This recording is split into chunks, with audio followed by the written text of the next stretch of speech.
చిట్యాల మండలం అంటేనే కళాకారులకు పెట్టింది పేరని చిట్యాల ఎస్ఐ శ్రావణ్ కుమార్ అన్నారు. ఈ మేరకు చిట్యాల మండలంలోని తిరుమలాపూర్ గ్రామానికి చెందిన దాసరపు నరేష్ రచించిన రాఖీపాట పోస్టర్ను ఎస్ఐ శ్రావణ్ కుమార్ ఆవిష్కరించారు. సందర్భం ఏదైనా ఉమ్మడి చిట్యాల మండలంలోని కళాకారులు తమ కళలతో తెలంగాణ సంస్కృతి చాటి చెప్తారని రాఖీ పండుగపై పాట రాసిన దాసరపు నరేష్ ను అభినందించారు. ఈ కార్యక్రమంలో కాంగ్రెస్ పార్టీ అధికార ప్రతినిధి కిష్టయ్య, బీజేపీ పార్టీ మండల అధ్యక్షులు వెంకటేష్ గౌడ్, మధు, ప్రతాప్, శరత్ తదితరులు పాల్గొన్నారు.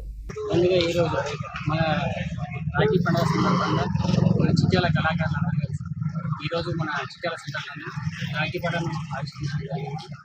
ముందుగా మనకు గుర్తొచ్చేది ఉమ్మడి చిట్యాల గ్రామం అంటేనే ప్రతి ఒక్క కళకు పేరుంది.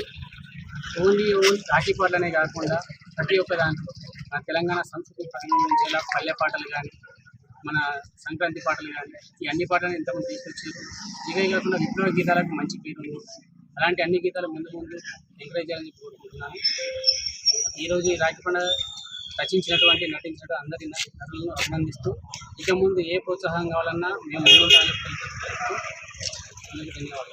ఇండియన్ సాంగ్స్ యూట్యూబ్ ఛానల్ని కొత్తగా ఏర్పాటు చేయడం జరిగింది. దీంట్లో రాఖీ పండుగ సందర్భంగా మా అన్న మదన్న, నేను, ప్రతాప్ అన్న, తమ్ముడు, అదేవిధంగా అందరం కలిసి కార్యక్రమాన్ని అంటే ఈ పాటను ముందుకు తీసుకురావడం జరిగింది.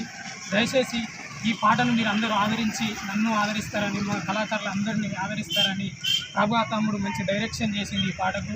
అదేవిధంగా మా అన్న ప్రతాప్ నటించిండు. నేను కూడా ఈ పాటలో కూడా నేను నటించాను. ఈ పాటను పడిగం రాజేంద్ర నాకు నర్సంపేట మా మిత్రుడు రాయడం జరిగింది.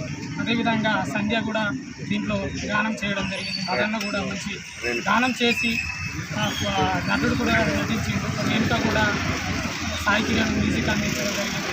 అదేవిధంగా కెమెరామ్యాన్ కూడా మంచి దీనికి ఏ యాంగిల్గా తీయాలనే పాట కూడా మస్తు తీయడం జరిగింది. కాబట్టి ఈ పాటను మీరు అందరూ ఆదరిస్తారని కళాకారుల తరఫున మరొక విధంగా సినిమా రంగంలో కూడా అడుగు పెడుతున్నా. ఆ సినిమాలలో కూడా నా సినిమాలో కూడా పాట రాయాలని ఆశ ఉన్నది.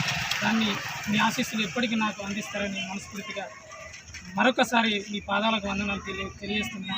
మా మాటను మన్నించి వచ్చినందుకు మా స్థానిక మండల ఎస్ఐ సార్ గారికి ప్రత్యేక నా కళాభివందనాలు తెలియజేసుకుంటున్నాను.